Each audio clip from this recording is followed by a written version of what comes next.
বন্ধুসকল মই এটা পথাৰত আছোঁ আৰু মই এটা কথা যে মানুহ এজন যেতিয়া মানে কিবা এটা কৰিলে চাৰিওফালে আচল থাকিব লাগে। পঢ়া শুনাৰ ক্ষেত্ৰত আপোনাৰ খেতি পথাৰত আহিব লাগে, কাৰণ কিয়নো শিক্ষাই কেৱল সকলো বস্তু নহয়। তো আমি গাঁৱৰ মানুহ হিচাপে আমি খেতিত বা আমি খেতি পথাৰত অহাটো আমাৰ অত্যন্ত প্ৰয়োজন, কাৰণ কিয়নো আমি গাঁৱলীয়া হিচাপে আমি খেতি কৰোঁ, কাৰণ খেতিৰ ওপৰতে গাঁৱৰ মানুহখিনি বিশ্বাস কৰে। আৰু ইয়াতে ধনী দুখীৰ কথা নাহে, গাঁৱত সকলো ধৰণৰ মানুহে খেতি কৰে। তো খেতি কৰি ভাল পায় মানুহ, গাঁৱৰ মানুহখিনি। আৰু এটা খেতি কৰি ভালো লাগে পথাৰত আহি ইয়াতে এটা ছিজনত। আৰু যিহেতু মানুহখিনিৰ বহুতো টাইম পাছ হয়, আৰু লকডাউনৰ সময়ছোৱাত আমাৰ এতিয়া টাইম পাছ হৈ আছে, তো পথাৰত আহি ভালে লাগে। আপোনালোকৰ যিসকলৰ গাঁৱত ঘৰ নহয় তেওঁলোকে এইটো অনুভৱ কৰিব নোৱাৰিব, যিসকলৰ গাঁৱত ঘৰ হয় তেওঁলোকে অতি ভালকৈ অনুভৱ কৰে।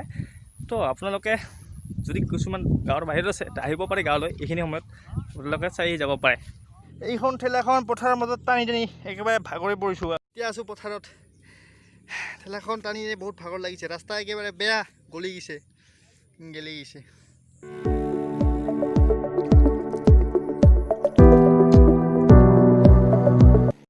মোৰ পিছফালে দেখিছে আপোনালোকে, ইয়াতে পিছফালে বেকগ্ৰাউণ্ডত মাটি চহোৱা হৈছে। ইয়াতে ধানৰ বীজবিলাক এতিয়া সিঁচি দিয়া হ'ব। তো আপুনি দেখা পাইছে বঢ়িয়াকৈ আছে, এইফালে সিঁচি দিয়া হৈছে। তো ভিডিঅ'টো পথাৰখন একেবাৰে মানে কেইদিন পিছত গ্ৰীণ হৈ উঠিব, 2 মাহ পিছত চাৰিওফালে গ্ৰীণ সেউজীয়া হৈ উঠিব।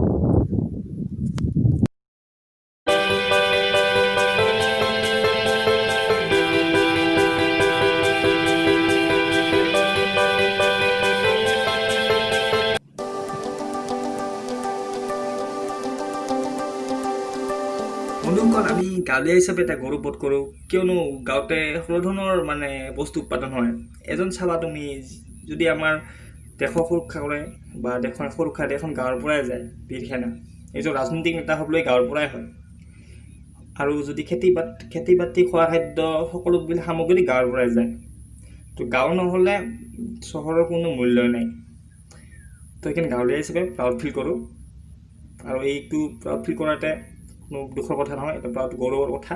গাঁৱলীয়া হিচাপে আমি খেতি কৰোঁ, সকলোৱে এটা ফূৰ্তি কৰোঁ।